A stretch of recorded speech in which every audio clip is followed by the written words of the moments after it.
In this video, I will show you step by step how to log in Banco Popolare di Sondero Italia. So guys, go to Google and search this keyword as you can see here on the screen. After that, you will see this page. Click this login option. After that, you will see this login page option. And then from here, all you have to do, you have to option here, you have code your, this is for user, write your user here guys. For example, this is my user, Adam Black. And then here, write your PIN. So guys, write your PIN.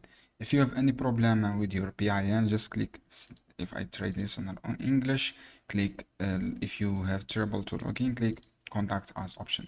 From the contact us option, guys, you can receive your PIN or something like this. If you want to log in on your app, just click app, guys.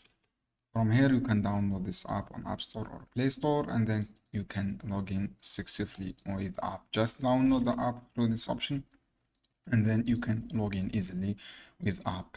I hope this guide helpful for your friends. Don't forget, give me like and give me share this video. Make sure enable your notification